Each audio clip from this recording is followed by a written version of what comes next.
In progress. Baik, Assalamualaikum warahmatullahi wabarakatuh. Selamat siang semuanya. Nama saya Dinda Farhana. Di sini saya akan menyampaikan materi tentang marketing mix, bagian dari mata kuliah kewirausahaan dan bisnis digital. Oke, baik saya akan mulai terlebih dahulu. Jadi, ini untuk referensi yang saya dapatkan. Kemudian jadi, kita langsung bahas aja ke pengertian marketing mix. Jadi, menurut Kotler, marketing mix is a set of marketing tools that the firm uses to pursue its marketing objectives in the target market.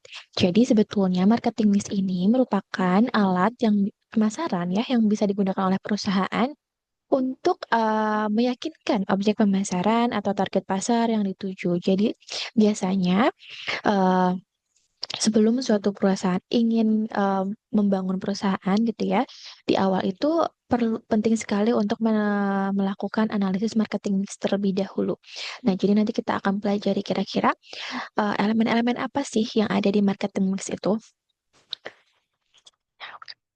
Lalu setelah itu baik, nah jadi marketing mix itu pada awalnya hanya ada empat saja. Nah kita biasanya bilang itu marketing mix sebagai 4P atau 7P, 4Ps or 7Ps gitu ya. Nah jadi kalau 4P itu hanya terdiri dari price, promotion, product, and place. Tapi lalu untuk marketing mix ini berkembang gitu ya, jadi menjadi 7P.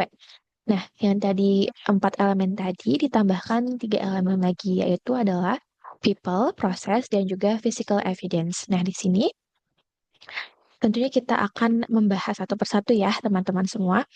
Dan kita akan mulai dari produk terlebih dahulu gitu ya. Nah, ini bisa dibaca ya, kira-kira eh, apa kurang lebih elemen-elemen yang ada di 7P itu adalah ini gitu. Dari masing-masing elemen tadi itu ada poin-poin yang perlu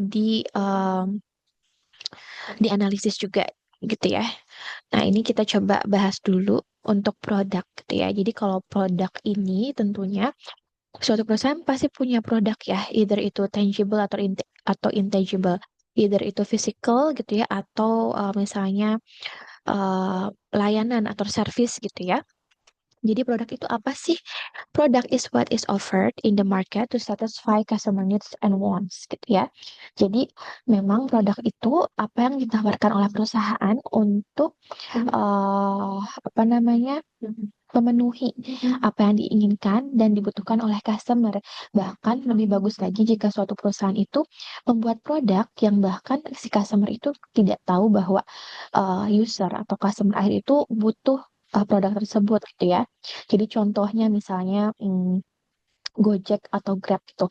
Nah tentunya dulu kita itu kesulitan ya, apalagi pas zaman dulu saya itu pada tahun 2000 apa ya, 2014 gitu ya. Itu kan belum ada Gojek. Nah mungkin saya mulai bisa menggunakan Gojek itu sekitar tahun 2016 gitu ya kalau tidak salah.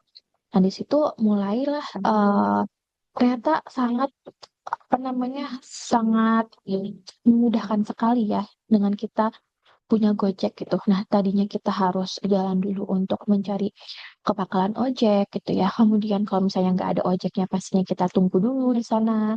Kemudian kalau misalnya kita harus panas-panasan dulu, hujan-hujanan untuk ke pangkalan Gojeknya. Atau misalnya saat kita membayar, uang yang kita tawarkan itu misalnya nggak pas gitu ya, terus si tukang ojeknya nggak punya kembalian, atau misalnya kita eh, apa tarif ojeknya itu apa ya tidak bisa dipastikan gitu ya, bisa jadi mereka mematok harga yang tinggi. Nah, dengan adanya Gojek itu mereka mengeliminasi itu semua gitu ya, dan memudahkan user atau kita sebagai masyarakat pengguna ojek. Jadi sekarang kita shifting ya dari tadinya kita memakai ojek pangkalan, kita sekarang menggunakan Gojek yang gimana kita hanya buka aplikasinya, kemudian nanti tukang ojeknya sendiri langsung datang ke rumah kita. Kalau misalnya kita tidak punya cash, kita bisa bayar pakai apa namanya? Iya pakai apa namanya, yang nggak cash ya gitu ya. Oke, baik. Nah, itu adalah produk contohnya ya. Jadi produk itu kita bisa mendefinisikan fitur apa sih yang dimiliki oleh produk tersebut, lalu desainnya seperti apa, lalu apa yang kita harapkan customer kita untuk experience gitu ya.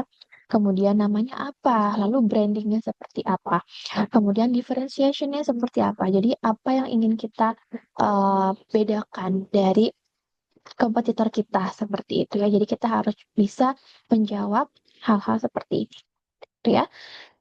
Nah, yang kedua itu adalah price gitu ya. Jadi price itu apa sih? Jadi pricing itu adalah value that is put for a product gitu ya.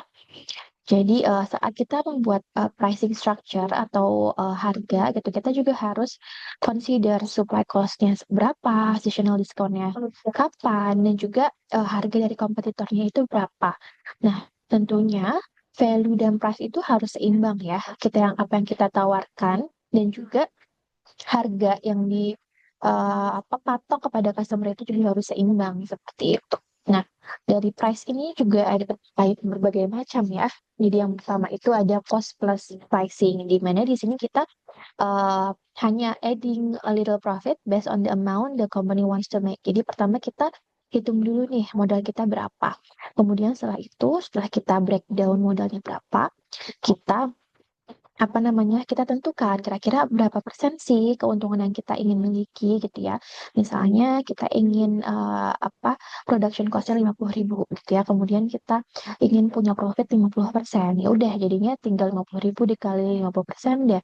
Jadinya 75.000 gitu ya. Jadi cuman kalau berdasarkan gambar ini ya. Jadi ini eh, apa namanya biaya produksi kita gitu ya ditambahkan dengan biaya berapa banyak persen profit yang ingin kita uh, patok kepada customer seperti itu ya. Kemudian yang kedua itu adalah premium pricing. Nah, ini jadi company itu price their products high to present them as high quality gitu. Jadi uh, perusahaan itu mematok harga kepada customer dan untuk memiliki branding bahwa produk mereka itu termasuk produk yang high end gitu ya, high quality, terus luxurious gitu ya.